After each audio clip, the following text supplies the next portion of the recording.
Welcome to our deep dive. We're going back in time today a little bit to explore how our understanding of gravity has evolved. A fascinating journey. Yeah, from Newton to Einstein. Mm-hmm. And we're using excerpts today from a 1920 book called From Newton to Einstein, written by Benjamin Harrow. Okay. And it's raising some really thought-provoking questions, I have to say. Yeah. So before we get too far, let me just ask you, Yeah. before Newton, how did people even think about gravity? Like, did they even, I guess I'm thinking specifically about the Middle Ages. Did they think about gravity like we do today? I mean, you have to imagine a universe where the Earth is the center of everything, right? Right. And everything, the sun, the moon, the stars, everything revolved around us. Okay. That's really how people in the Middle Ages saw things. Makes sense to me. Yeah, it's the Ptolemaic model, named after Ptolemy, who was this 2nd century astronomer Okay. who really codified that Earth-centric view of the universe. Yeah. I mean, it makes sense just from our perspective right here on Earth. It looks like everything is revolving around us. Exactly. Yeah. It's our natural inclination to see things that way. But then All right. along comes Newton in the 17th century Yeah. and just completely flips the script Right. with his law of gravitation. And he got this from watching an apple fall from a tree. Yeah, the story goes that he observed this apple falling from a tree and it sparked this incredible insight. Okay. What if the same force that's pulling that apple to the ground is also keeping the moon in orbit around the Earth? Wow. And that was really the genesis of his law of universal gravitation. Okay, so what did that law actually say? In essence, it states that every object in the universe attracts every other object Mm-hmm. with a force that depends on their masses and the distance between them. Okay. So the Earth and the moon, for instance, they're constantly pulling on each other, right? Right. But the Earth's pull is much stronger because it's more massive. Makes sense. And that's what keeps the moon in orbit. So it works on like a cosmic scale, too. Absolutely. Not just here for us on Earth. Yeah, it applies to everything in the universe. Wow. So not just the moon, but the motion of all the planets around the sun, Right. the ebb and flow of the tides, even the tiny wobble in the Earth's axis. Yeah. Newton's law showed that one fundamental force governs it all. That's pretty amazing. It was a huge revelation. Yeah. But there was still a big question. Oh, what's that? Newton himself couldn't explain why gravity worked. Mm. He gave us the how, but not the why. Yeah, this book mentions this ether concept. Right. It sounds like scientists were trying to figure out how forces can work across empty space. Yeah, they were struggling with this idea of action at a distance. Right. How can gravity, for example, or Well, magnetism yeah, act sure. across a vacuum? It was perplexing to them. Yeah. So they imagined there must be some kind of invisible substance that filled this void, right? A medium through which these forces could travel. And they called it the ether. So the ether was like, I'm trying to picture, it was like the air that carries sound waves, but for gravity and magnetism. Yeah, you could think of it that way. They envisioned it as this mysterious, all-pervading substance that permeated all of space. Okay, so how did they try to prove this ether existed? Well, one of the most famous attempts was the Michelson-Morley experiment. Okay. In the late 1800s, they reasoned that if the Earth was moving through this ether, there should be a kind of ether wind Right. that would affect the speed of light. Okay. So they designed this incredibly precise experiment Wow. to detect this ether wind, but Did they find it? not at all. Oh. Their experiment and many others, it failed to find any trace of this mysterious ether. So that must have been a pretty big setback for the scientific community. It was a major setback. Yeah. The ether theory, which had seemed so promising, was Right. starting to crumble. Okay, so did this send physicists back to the drawing board? It did in a way, Okay. but there was another critical discovery in the works at the same time. Okay. And it wasn't directly related to gravity at first, Okay. but it would have profound implications. What was that?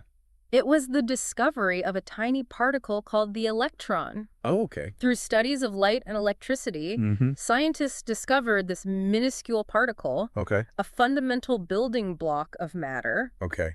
much smaller even than an atom. Wow, even smaller than an atom. Yeah, incredibly tiny. Wow. And before the electron, the prevailing model of the atom was Dalton's model. Mm-hmm. You know, atoms as these simple, indivisible spheres. Okay. But the electron changed all of that. Okay. It suggested a much more complex internal structure for the atom. So the atom wasn't this basic solid unit anymore. Exactly. Oh, wow. It turned out that atoms had this complex internal structure with negatively charged electrons whizzing around a positively charged nucleus. Wow. So that really changes how we think about matter. Yeah, it revolutionized our understanding of matter. Wow. And here's the really crucial part. Okay. It revealed that matter itself was inherently electrical in nature.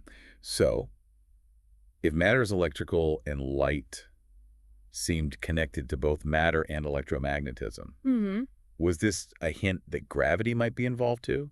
That's a brilliant insight. Oh. And it leads us right into the next stage of our journey. Okay. The mind-bending world of Einstein and his theory of relativity. But that's a story for the next part of our deep dive. I can't wait. Until then, consider this. If matter itself has this electrical nature, Yeah? could gravity be more than just this simple force acting at a distance? Okay. Could it be connected to the very fabric of space and time? We'll have to think about that. Welcome back to our deep dive into the evolution of gravity. We left off with that question about, could gravity be intertwined with the very fabric of space and time? And It's a question that takes us right into the heart of Einstein's genius. Okay. Einstein had this incredible ability to just completely reimagine fundamental concepts like gravity. Right. He didn't see it as just this force pulling objects together. Like Newton did. Exactly, like Newton did. He envisioned it as something much more profound. Okay. A curvature of space-time itself. Space-time curvature. Yeah. That's a little hard to picture. It is. It's very abstract. Yeah. But Einstein had this knack for using these thought experiments to make these abstract ideas more tangible. Okay. One story goes that he was inspired by watching a man falling from a roof. Okay. And he realized that during the fall, the man wouldn't feel his own weight. Wait, so like he just wouldn't feel gravity? He'd feel weightless. Oh, okay. As if gravity had just vanished. Why wouldn't he feel gravity, though? Because he's in free fall, accelerating at the same rate as gravity itself. Okay. It's like being in an elevator that suddenly drops. Oh, yeah. For a moment, you feel weightless, right? Yeah, dude. Einstein took this idea and really expanded it into his principle of relativity. So what does that principle actually say? At its core, it states that there's no such thing as absolute motion. Fine. Only motion relative to something else. Okay. So think about, you're on a train, moving at a constant speed. You can toss a ball up and catch it, just like you would if you were standing still. Yeah, I've done that before. And it does feel like you're not even moving unless you look out the window. Exactly. Inside the train, you and the ball are moving together. Yeah. So relative to each other, you're not moving at all. And Einstein realized that this principle of relativity applies not just to objects in motion, but to all the laws of physics. Including gravity. Including the laws that govern light and gravity. Okay, so how does this challenge Newton's ideas about absolute time and space? Well, Newton believed that time and space were absolute. Yeah, right? okay. Everyone, everywhere would measure time and distance the same way. But Einstein's theory of relativity demonstrated that time and space are not absolute, but relative to the observer's motion. So the faster you move, the slower time runs for you. Wait a minute. So you're saying that my watch is actually running slower? Relative to someone who's standing still. Seeing someone standing still. And distances can actually appear to shrink in the direction of motion. Oh, wow. When you're traveling at very high speeds. So time isn't constant for everyone. It's one of the most mind-bending concepts of relativity. It is. Right, we experience time as this constant flow, but Einstein showed that it's actually more like a dimension, just like length, width, and height. So like a fourth dimension. Exactly. He called this unified entity space-time. Space-time. And it's the backdrop for everything that happens in the universe. It's like the stage on which the cosmic drama unfolds. Okay, so where does gravity fit into this space-time picture? Well, Einstein proposed that gravity isn't a force acting at a distance like Newton described it. Okay. Instead, it's a warping or curvature of space-time itself. Okay, gravity is like a bend in the fabric of space-time. Can you give me an analogy to try to wrap my head around this? Sure. Imagine a bowling ball placed on a trampoline. Okay. The bowling ball warps the fabric of the trampoline. Right, makes a dip. It creates a dip. Now, if you roll a marble across the trampoline, instead of moving in a straight line, the marble will curve inward towards the bowling ball, following the curvature of the trampoline. Okay, so the bowling ball is like the sun. Exactly. And the marble is like the Earth. Yes. The sun's mass warps space-time, causing the Earth to orbit around it. That makes sense. Okay, so everything with mass is warping space-time to some degree. That's right. The more massive an object, the more it warps space-time around it. So planets orbit stars because they're following the curves in space-time. Created by the star's mass. Yes, and you feel gravity pulling you toward the Earth. Because you're moving through time. And in doing so, you're following the curve in space-time created by the Earth's mass. Wow. Okay, so this is a lot to take in. It is. But I'm trying to picture this. If the Earth is curving space-time, wouldn't that affect things around it too? You're thinking like Einstein now. Oh. Yes, the Earth's mass does warp space-time around it. And that warping affects the moon's orbit as well. In fact, that warping is what we experience as the moon's gravity. Wow, so how do you even begin to test this concept of space-time curvature? That's the beauty of Einstein's theory. It wasn't just a philosophical idea. It made very specific predictions that could be tested through observation and experiments. And one of those predictions involved the bending of starlight near the sun. Oh, right. This book mentions these 1919 solar eclipse expeditions. They were a big deal for Einstein's theory, right? They were a huge deal. Einstein predicted that the sun's gravity would bend the path of starlight, passing close to it. Makes sense. This bending would be tiny, but it would be measurable during a total solar eclipse. When the sun's light is blocked and stars near the sun become visible. So these expeditions were basically like a make-or-break test for Einstein's theory. They were a high-stakes gamble for sure. Two teams of British astronomers, led by Sir Arthur Eddington, traveled to different parts of the world to observe the 1919 solar eclipse. To try to measure the positions of stars near the sun. Exactly, and the anticipation was immense. After months of analyzing the data, the results were revealed at this historic meeting of the Royal Society in London on November 6th, 1919. Oh, wow. And the world held its breath. So did they confirm Einstein's theory? The observations matched Einstein's predictions with remarkable precision. Wow. The news swept the globe with headlines proclaiming, "Lights all askew in the heavens." Wow, that's incredible. It was a monumental moment for science. Yeah. Einstein became an overnight sensation. I bet. And his theory of relativity went from this radical idea to a groundbreaking scientific achievement. It sounds like something straight out of a movie. You know, a daring prediction, a global scientific race, and then this discovery that changes everything we thought we knew about the universe. It's a great story. It is. And it gets even more compelling. Einstein's theory wasn't just about bending starlight. It also explained this long-standing puzzle that Newton's laws couldn't quite solve a slight anomaly in the orbit of Mercury. Oh, what was that? Astronomers had observed that Mercury's orbit wasn't a perfect ellipse like Newton's laws predicted. Instead, it was subtly precessing. What does that mean? Meaning that the point of closest approach to the sun was shifting slightly.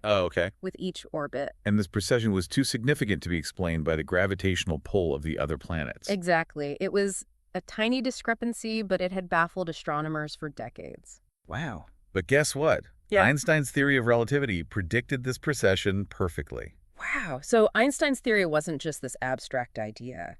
It had real-world, measurable consequences. It accounted for these subtle gravitational effects that Newton's laws had missed. It was another triumph for his revolutionary theory. Wow. So we've come a long way from seeing gravity as just a force to understanding it as a curvature of space-time itself. It's a huge shift in perspective. It is. I can't imagine what could possibly come next. Well, in our final segment, we'll delve into some of the most awe-inspiring implications of Einstein's theory. We'll explore what it means for our understanding of black holes, the expansion of the universe, and maybe even ponder the very nature of reality itself. I can't wait. Welcome back to the final part of our deep dive into gravity from Newton to Einstein. It's amazing to think that we've gone from that simple apple falling from a tree all the way to this concept of space-time curvature. Yeah, it's been quite a journey. It has. And you know what I find fascinating is that Einstein's theory of relativity, it wasn't just some, abstract mathematical model. It had these real-world testable consequences. That's what makes his work so remarkable. Yeah. It wasn't just explaining what we already knew. Right. It was predicting phenomena that nobody had even imagined before. Right. And a lot of those predictions have been confirmed, over the years, Exactly. which just solidifies the power of his theory. Mm-hmm. So this book we're looking at mentions that Einstein's theory has implications far beyond, just explaining the orbit of Mercury or the bending of starlight. It talks about black holes and the expansion of the universe. Yeah, those are some pretty massive consequences. They are. So let's talk about black holes first. Okay. They sound terrifying, but also kind of mesmerizing. They are. They're fascinating objects. So before Einstein, did people even think that such things could exist? Well, the concept of objects so massive that light couldn't escape them Right. had been proposed before, but it wasn't until Einstein's theory of relativity that we had the mathematical tools to really describe and understand them. Okay. Black holes are one of the most extreme predictions of general relativity, Wow. and their existence has now been confirmed through numerous observations. That's incredible to think that, we could describe objects as bizarre as black holes. But what about the expansion of the universe? How does that fit into Einstein's theory?